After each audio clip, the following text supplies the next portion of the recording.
Hi viewers, మనం వచ్చేసి 7వ తరగతి గద్య భాగం చూస్తూ ఉన్నాము. తమిళనాడు గవర్నమెంట్ తెలుగు మీడియంది లేఖ అనేటువంటి లెసను. సరే, లేఖ అనేటువంటిది ఇప్పటి కాలంలో లేనే లేదు. మనమంతా వచ్చేసి ఇప్పుడు వాట్సాప్ చాట్లు, తర్వాత వచ్చేసి ల్యాప్టాప్ల్లోనో మెయిల్స్లోనో చేసుకుంటూ ఉన్నాము. ఇది ఒక లేఖ. లేఖ అంటే రచించబడేది అనేది అర్థము. ఆధునిక సాహిత్యంలో లేఖకు ఎంతో ప్రాముఖ్యము ఉంది. లేఖలో కేవలము వ్యక్తిగత విషయాలను చెప్పుకోవడమే కాకుండా సామాజిక అంశాలను కూడా వెల్లడించడానికి వీలవుతుంది. సమాజంలో జరిగేటువంటి విషయాలను కూడా మనం చెప్పుకోవచ్చు అనమాట. ప్రస్తుత లేఖలో రామాపురం ప్రజలు సాగిస్తున్నటువంటి సమర్థ జీవనము కనిపిస్తూ ఉంది. దీని గురించి మనము చూద్దాము. దీన్ని ఇన్లాండ్ లెటరు అని అంటారనమాట. దీంట్లో వచ్చేసి ఎవరికి పంపిస్తున్నామో వారి యొక్క అడ్రస్ అనేటువంటిది రాయాలి. తర్వాత వచ్చేసి చిరునామా రాయాలి. తర్వాత వచ్చేసి ఇక్కడ మనకు లోపల వచ్చేసి ఒక కాగితం ఉంటుంది. దాంట్లో మనము ఏమి రాయాలి, ఎవరికి రాయాలి అనేటువంటిది రాస్తామన్నమాట.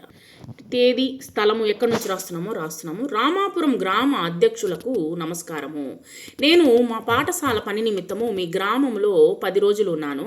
ఆ సమయంలో నేను మీరు చేస్తున్నటువంటి కృషిని గమనించేటువంటి అవకాశం కలిగింది. ముఖ్యంగా నీటి వనరులను సంరక్షించుకోవడంలో మీరు చేపట్టినటువంటి పనులు నన్ను ఆకర్షిస్తున్నాయి.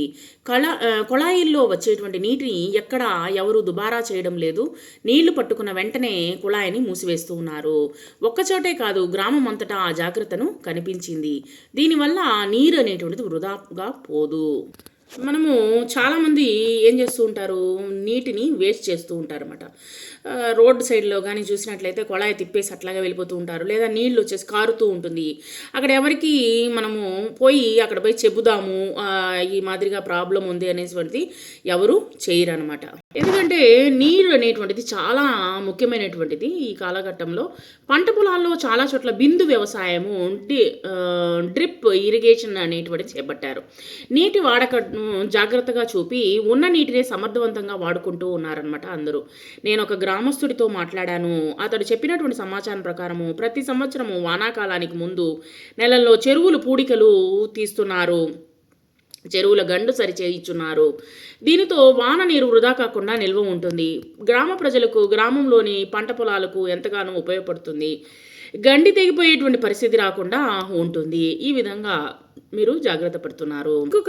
ఇంకొక ఆసక్తికరమైనటువంటి అంశాన్ని మీ గ్రామంలో గమనించాను. ఎక్కడైనా కొళాయి పైపులో సమస్య ఏర్పడి నీళ్లు వృధాగా పోతుంటే గ్రామస్తులు ఒకరి కోసము ఎదురు చూడకుండా తామే ముందుకు వచ్చి వెంటనే సరి చేసుకుంటున్నారు. ఇదంతా చాలా పెద్ద విషయం అనమాట. కాబట్టి ఎవరో వచ్చి మనకు హెల్ప్ చేయాలనేటువంటిది కాకుండా వాళ్ళే సరి చేసుకుంటూ ఉన్నారనమాట. దీనివల్ల రోజుల కొద్దీ నీరు వృధా కాకుండా ప్రమాదం అనేటువంటి తప్పిందనమాట. ప్రతి ఇంటి ముందు వర్షపు నీటిని సంరక్షించేటువంటి ఇంకుడు గుంటలు త్రవ్వారు. ఇది భూగర్భ జలాల స్థాయిని పెంచి నీటి సమస్యను కూడా చాలా వరకు నివారిస్తుంది. ఇది చాలామంది ప్రతి ఒక్కరు చేయాల్సినటువంటి ఒక పని అనమాట. నేను పని నిమిత్తము ఊళ్ళు తిరుగుతూ ఉంటాను. మీ గ్రామం చూశాక నాకు చాలా సంతోషం కలిగింది. మీరు చేస్తున్నటువంటి కృషికి అభినందనలు తెలుపుతున్నాను. మీలాగే అందరూ ఇలాంటి జాగ్రత్తలను చేపట్టగలిగితే నీటి వనరులను సంరక్షించుకోవడము సులభ సాధ్యమవుతుంది. భావితరాలకు నీటి సమస్య అనేటువంటి తలెత్తకుండా జాగ్రత్త వహించడము మనందరి యొక్క కనీస బాధ్యతగా మనము చూసుకోవాలి. ఇట్లు హనుమంతరావు టీచర్స్ కాలనీ, కోడంబాకం, చెన్నై అనమాట. ఈ విధంగా తన యొక్క అడ్రస్ అనేటువంటిది మెన్షన్ చేయడం జరిగింది.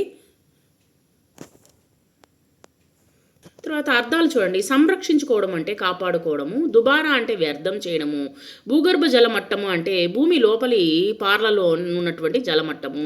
ప్రకృతి వికృతులు చూడండి. సంతోషము, సంతసము, భూమి. తర్వాత వచ్చేసి కలిపి రాయండి. ఇవి వచ్చేసి మనము నోట్స్ రాసేటప్పుడు చూద్దాము. మీ ఇంట్లో చేసినటువంటి వర్షపు నీటి సేకరణ గురించి వివరిస్తూ మీ మిత్రురాలికి కూడా ఒక లేఖని వ్రాయండి. వీటిని గురించి కూడా మనము తర్వాత రాద్దాము. Thank you very much.